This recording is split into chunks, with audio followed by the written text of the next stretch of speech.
We got three stories of today if you're just joining. First story is about Meryl Streep. Second story is about Cornel West and Candace Owens.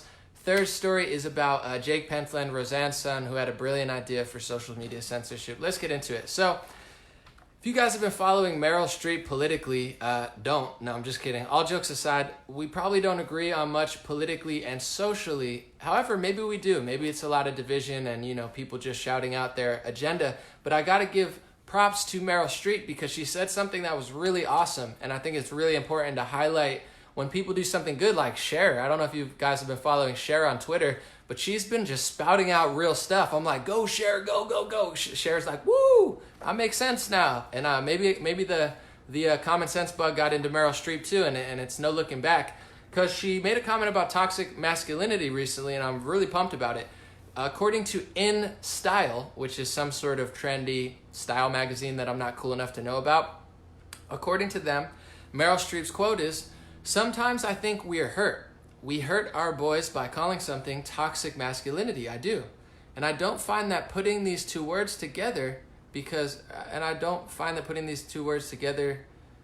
women can be pretty effing toxic." I probably butchered that quote, but a lot of good stuff there we'll get into in a second. I'll read the end of her quote. She said, "It's toxic people. We have our good angles and we have our bad ones. I think labels are less helpful than what we're trying to get into, which is a communication direct between human beings. We are all in the same boat together. We've got to make it work." Totally. Let's give a round of applause for Meryl Streep. This might be her best performance yet, which is making sense. She should win the Oscar for actually telling the truth for once. I love everything that she said. She said, "I don't like the term toxic masculinity. Women can be pretty effing toxic." That's true. It's toxic people. That's also true. I think labels are less helpful. We need to have a communication. We're all in this boat together. Awesome. Very, very cool. And I hope Meryl takes that and relays that to politics too. When it comes to politics, we're all in the boat of America together. So hopefully this makes her think like, ooh, I bet maybe she has a young kid, or I don't know her whole personal history, but maybe she's like, wait, we shouldn't just be pooping on young boys. Hopefully not literally. I'm talking about metaphorically. But the reason that I don't like the term toxic masculinity, we'll get into it, and I agree with her, it's not because guys aren't toxic. I agree when I talk to feminists and they're like, guys are, creepy in the workplace and some guys hit on girls like too much in a creepy manner. I actually agree with that 1,000%. I agree that there's like toxic loser guys who holler too much on the streets or maybe take advantage of their position. That's all true, but I do feel like the mainstream toxic masculinity movement is really there to make men into sissy boys in a sense. And I'm not saying if you're into whatever you're into, not everybody has to be a lumberjack. Clearly, I'm not. Although I could cut wood, I'm not a complete loser, but I'm not the most handy man, just to be honest. I'm not saying everybody has to be like Arnold Schwarzenegger, The Rock, but it does seem like the left-wing agenda in the mainstream media wants to turn men into like useless sissy boys, and I feel like the term toxic masculinity has now been broadened so much to not just include like really creepy guys, but it's like everything a man does. It's like talking, explaining, having an opinion on a subject, having the right to a court of law. It's like they've stretched it out so far that they're like, believe all women, all men are bad, the patriarchy needs to go down. And it's like, it's not even true. And I don't think feminists even believe that stuff, because they're like, we hate these type of men. And I'm like, which men do you want to have sex with? Which men do you want to date? And of course, they never want to date the girly men. They always want the more, masculine man. That's a little side note. It's just an observation that I've realized. They're like, we hate toxic men, but it's like secretly they love toxic men. Just a side note. It's a little poll I've done. Not a very big one. It's about as useless as a CNN or Huffington Post poll, so don't take it to heart.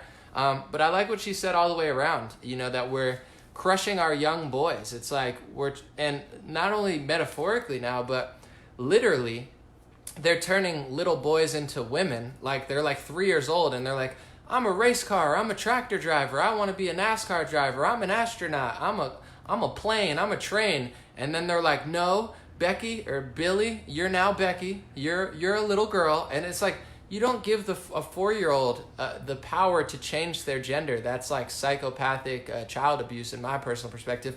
If they're 18 or even at least 16 or something and they start forming these opinions, you know, you can rock with it. That's your decision. But the fact that toxic masculinity is turned into men are creepy, and then it's like, no, men should have the right to a fair trial because women are to be believed. And it's like, do women really believe that? I've never understood that. Even Meryl Streep, to quote her, said, I guess, according to InStyle, because women can be pretty effing toxic. And I think all women know that. Every time you talk to women, they're always like, I don't have any women friends. I don't like women. I only have male friends. And it's like, all right, you know, to each their own. But then they turn around and they're like, I hate all men. And it's like, figure out your activism. You don't even know what's going on. And I also noticed, and correct me if I'm wrong, ladies or men, I'm not the all-be-all, end-all here, but when it comes to women's obsession with beauty and shoes and like eyelashes and like lipstick and all of these things, it seems to be like a competition among women. No offense, I mean, I like nice shoes and I like when women dress nice, and to each their own. If you want to rock out something, like, do what you got to do. But I've never looked at a woman and been like, man, I like her because of her shoes. Like, you could wear sandals. If you're cute, you're cute. You know, I'm not going to be like, well, you know, her sandals really turned me off. So I feel like a lot of this beauty industry stuff, which is like a multi-billion-dollar industry now, it doesn't seem to be like the toxic masculinity. Well, we have to be this way because men want us to be this way.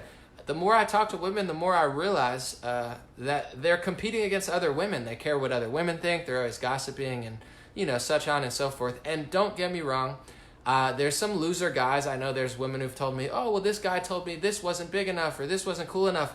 It is what it is. Like, of course, there's going to be loser guys. I do think there's toxic men, but congratulations to Meryl Streep for finally telling both sides of the story. Women can be toxic as well. Not all men are toxic.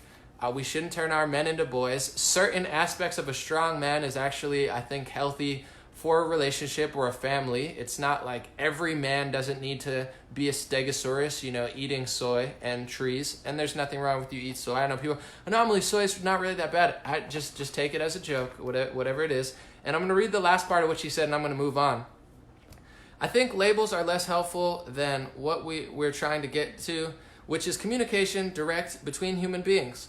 We're all on the boat together. We've got to make it work. I agree. Men and women, you can't hate men because if they stop having sex with women, you're not going to have human nature, which is maybe what some people want. And also, yeah, we are on the same boat together, and we're also on the same boat politically. So Meryl Streep, maybe think about the fact that, you know, half the country feels one way and you feel the other way. And let's take this ideology of genders and let's take that to the political arena, and hopefully we can have more people like John Voight. You don't have to go full John Voight. He's like, Trump's the best president since Abraham Lincoln.